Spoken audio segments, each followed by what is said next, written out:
द्वितीय अध्याय चालू करते हैं। और प्रथम अध्याय में आपने देखा कि अर्जुन मोह में फंसा हुआ है बुरी तरह से, क्योंकि उसने देखा कि चारों तरफ अपने ही लोग हैं और मुझे अपने लोगों को मारना पड़ेगा, तो वो इस बात से काफी दुखी हो गया है। शोक युक्त उसकी आंखों में आंसू भी थे और व्याकुल नेत्रों से भगवान कृष्ण के सामने रथ में बैठ गया और उनसे बोलता है कि हे प्रभु, हे मधुसूदन, मेरा मार्गदर्शन करें आप। भगवान कृष्ण बोलते हैं अर्जुन से कि हे अर्जुन, तुम इस समय असमय यह मोह किस हेतु से प्राप्त हुआ? मतलब इस समय तुम युद्ध के समय पर मोह कर रहे हो, क्योंकि ना तो यह श्रेष्ठ पुरुषों द्वारा आचरित है, न स्वर्ग को देने वाला है और न ही कीर्ति को देने वाला है।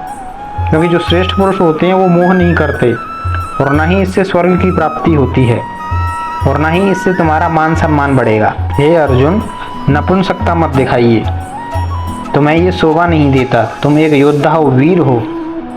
हे प्रथम, हृदय की तुच्छ दुर्बलता को त्याग कर युद्ध के लिए खड़ा हो जा। अर्जुन क्या बोलता है भगवान श्री कृष्ण से कि हे मधुसूदन, मैं रणभूमि में किस प्रकार बाणों से भीष्म पितामह और द्रोणाचार्य जो मेरे गुरु हैं उनके विरुद्ध कैसे लड़ूंगा। हे अरिशुदन, वे दोनों ही पूजनीय हैं, मेरे लिए दोनों ही पूजनीय हैं। एक मेरा गुरु है और एक मेरे दादा के समान है। मैं उनसे कैसे युद्ध करूंगा और कैसे उन पर बाण चलाऊंगा? इससे अच्छा तो मैं अपने जो गुरुजन है उनको ना मारकर भिक्षा मांग कर जीना पसंद करूंगा, क्योंकि अपने अगर परिजनों, अपने गुरुजनों को मारकर और मुझे राज्य प्राप्त हो भी जाए तो ऐसे राज्य से, ऐसे भोगों से क्या फायदा, क्या लाभ? और हे मधुसूदन, मुझे तो ये भी नहीं पता हमें कि युद्ध करना और ना करना उचित है या नहीं, और हम युद्ध जीतेंगे या हारेंगे, मुझे तो ये भी नहीं पता। हे मधुसूदन, मेरा मार्गदर्शन की। अर्जुन बड़ी दुविधा में है, क्योंकि वो बोलते हैं कि अगर हम युद्ध जीत भी गए, धन धान्य संपन्न राज्य को प्राप्त कर भी लिया, देवताओं जैसा सुख प्राप्त कर भी लिया, समृद्धि भी हो गई,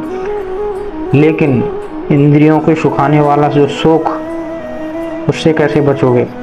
जो दुख हमें प्राप्त होगा अपनों को मारकर, उससे तो नहीं बच सकते ना। हे अर्जुन, तू ये कैसी बात कर रहा है? कैसी पंडितों जैसी बात करता है? पंडित यानी मतलब विद्वान। मैं युद्ध नहीं लड़ूंगा, मैं अपनों को नहीं मारूंगा, लेकिन क्या तुझे पता है पंडित भी जिनके प्राण चले गए हैं और जिनके प्राण नहीं गए हैं उनके लिए शोक नहीं करते। पंडित जन भी शोक नहीं करते। पंडित मतलब ज्ञानी, जो ज्ञानी पुरुष होते हैं। जो व्यक्ति जाने वाला है या चला गया है उनके लिए शोक नहीं करते। फिर तू शोक क्यों करता है? फर्क सिर्फ इतना है कि तुझे अपने पुनर्जन्मों की पदार्थ नहीं है। तो ऐसा है कि मैं किसी काल में नहीं था, वह तू नहीं था, राजलोग नहीं थे, और न ही ऐसा है कि इससे आगे हम सब नहीं रहेंगे। जैसे जीवात्मा इस देह में बालकपन, जवानी और वृद्धावस्था होती है, वैसे ही अन्य शरीर की प्राप्ति होती है। इस विषय में धीर पुरुष मोहित नहीं होते। असल में श्री कृष्ण भगवान अर्जुन को समझा रहे हैं कि अपने पुराने जन्मों की याद नहीं, लेकिन मुझे याद है मेरे कितने जन्म हो चुके हैं। इस धरती पर जब इंसान पैदा होता है आत्मा, तो वो फिर शरीर, जैसे इंसान कपड़े पहनता है ऐसे जीवात्मा शरीर धारण करता है। इसी तरीके से जो आत्मा है शरीर रूपी कपड़े पहनती है। व्यक्ति जब यहाँ पर पृथ्वी लोक पर आता है तब वह मोह माया और इंद्रियों के वश में फंस जाता है। मोह क्या है? मेरी माया का खेल है। कृष्ण समझा रहे हैं, तू मेरी माया के वश में फंसा हुआ है। मोह क्या है? माया ही तो है।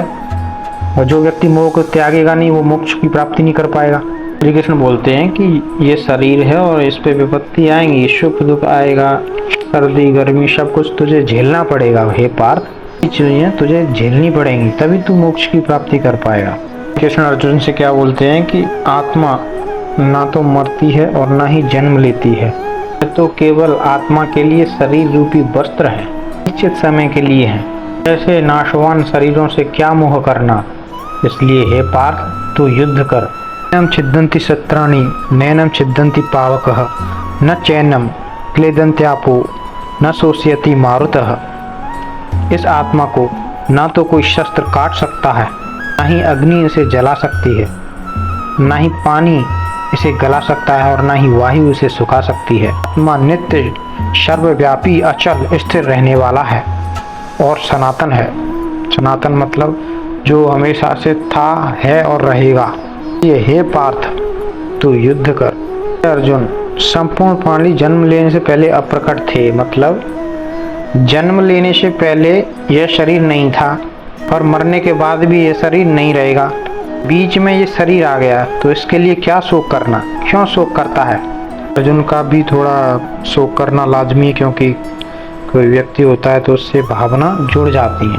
अगर वो व्यक्ति गलत करे और वो आपका सगा भी है भी आपको उसके विरुद्ध खड़ा होना पड़ेगा। भगवद गीता तो यही सिखाती है कि अगर आपका कोई प्रियजन भी है और वो गलत कर रहा है तो आपको उसे रोकना पड़ेगा, चाहे वो आपका दुश्मन हो जाए, चाहे आपको उसके सामने खड़ा होना पड़े, लड़ना पड़े। भगवद गीता में सिखाती है कि गलत के प्रति खड़ा होना, और गलत कोई भी हो, चाहे अपना हो, चाहे पराया हो, चाहे आपका घनिष्ठ हो, वो भी गलत है तो आप उसके प्रति आपको खड़ा होना पड़ेगा, स्टेप लेना पड़ेगा। तो वहाँ पर डरना नहीं है कि ये अपना सगा है या संबंधी या पावरफुल है, नहीं। जो गलत है वो गलत है, जो सही है उसका साथ देना होगा। महाभारत क्यों हुआ, इसीलिए हुआ। द्रौपदी का चीरण हो रहा था, लेकिन जो भीष्म पितामह है और गुरु द्रोणाचार्य ये वहाँ पर बैठे बैठे देख रहे थे अधर्म को होता हुआ। इन्होंने रोका नहीं उसे। ये चाहते तो ये पावरफुल थे, ये रोक सकते थे उसे, ये होने नहीं देते, लेकिन इन्होंने उसे होता हुआ देखा। पावरफुल ताकतवर होते हुए भी इनके सामने द्रौपदी का चीरहरण हुआ और उन्होंने कुछ नहीं कहा, तो ये भी पाप के भागीदार हुए। तो उसका फल तो मिलना ही है। उन्होंने गलत किया। क्यों किया? गलत इसलिए किया क्योंकि तुम ताकतवर हो, पावरफुल हो। भीष्म पितामह को कोई मार नहीं सकता क्योंकि उन्हें इच्छा मृत्यु का वरदान प्राप्त था। अब बताइए, भीष्म पितामह जैसे पावरफुल व्यक्ति तुम कौरवों को अधर्म करने से नहीं रोक पा रहे हो, तो तुम भी पाप के भागी हुए ना, तो सजा मिलनी चाहिए कि नहीं? मिलनी चाहिए। लेकिन अर्जुन यहाँ बोल रहा है कि नहीं, मैं युद्ध करना नहीं चाहता। मतलब वो मोह जाल में फंस रहा है। लेकिन श्री कृष्ण भगवान उसके मोह को कैसे खत्म करते हैं, चलिए आगे देखते हैं। अर्जुन से बोलते हैं कि ये आत्मा सभी प्राणियों के अंदर है, सबके अंदर वास करता है। आत्मा क्या है? भगवान की शक्ति है आत्मा, भगवान का स्वरूप है आत्मा, एक तरीके से, जो सबके अंदर होता है। सब बोलते हैं ना कि सब में भगवान है, कण कण में भगवान है, ये वही स्वरूप की बात हो रही है। वह स्वरूप है, वह जीव है, जीवात्मा है, वो सबके अंदर है। तो कोई इस आत्मा को धैर्यपूर्वक आश्चर्यचकित होकर सुनता है, कोई किसी को सुन रहा है तो मतलब वो आत्मा को सुन रहा है। कोई उसे देख रहा है, कोई किसी महापुरुष को सुनता है धैर्यपूर्वक, है ना। तो हे अर्जुन, ये आत्मा सबके शरीर में सदा ही अभ्यद है। इस कारण संपूर्ण प्राणियों के लिए तू शोक करने का योग्य नहीं है। हे अर्जुन, तू भय नहीं कर सकता क्योंकि तू एक क्षत्रिय है और क्षत्रियों का धर्म होता है युद्ध करना, और वो कि धर्म के लिए युद्ध करना। वो लोग तुझसे लड़ने के लिए तैयार हैं, मारने के लिए तैयार हैं। भाई, तुम्हारे अंदर भी तो आत्मा है, तुम्हारे भी तो उनसे रिश्ते हैं, लेकिन वो ऐसा नहीं सोच रहे हैं। वो तो तुम्हें मारने के लिए तैयार हैं और तुम ये सोच रहे हो कि नहीं, मैं अपनों को क्यों मारूं। भाई, अपने गलत हैं इसलिए मारो, धर्म के लिए लड़ो ना। तुम तो धर्म के लिए लड़ रहे हो ना, अपना और पराया क्या इसमें, सही और गलत है ना। तो अर्जुन को श्री कृष्ण समझाते हैं कि हे अर्जुन, तू क्षत्रिय है और अपने धर्म का पालन कर और युद्ध कर। श्री कृष्ण अर्जुन से क्या बोलते हैं? हे पार्थ, अपने आप प्राप्त हुए और खुले हुए स्वर्ग के द्वार रूप इस प्रकार के युद्ध को भाग्यवान क्षत्रिय लोग ही पाते हैं। भाग्यशाली लोगों को ऐसा मौका मिलता है जो धर्म के लिए और भगवान के साथ युद्ध करने के लिए मौका मिल रहा है। हर किसी को थोड़ी मिलता है। लेकिन अगर तू ये युद्ध नहीं करता और पीछे हट जाता है तो तू अपनी कीर्ति को खोकर, अपने मान सम्मान कीर्ति सबको खोकर पाप का भागी बन जाएगा, पाप को प्राप्त होगा।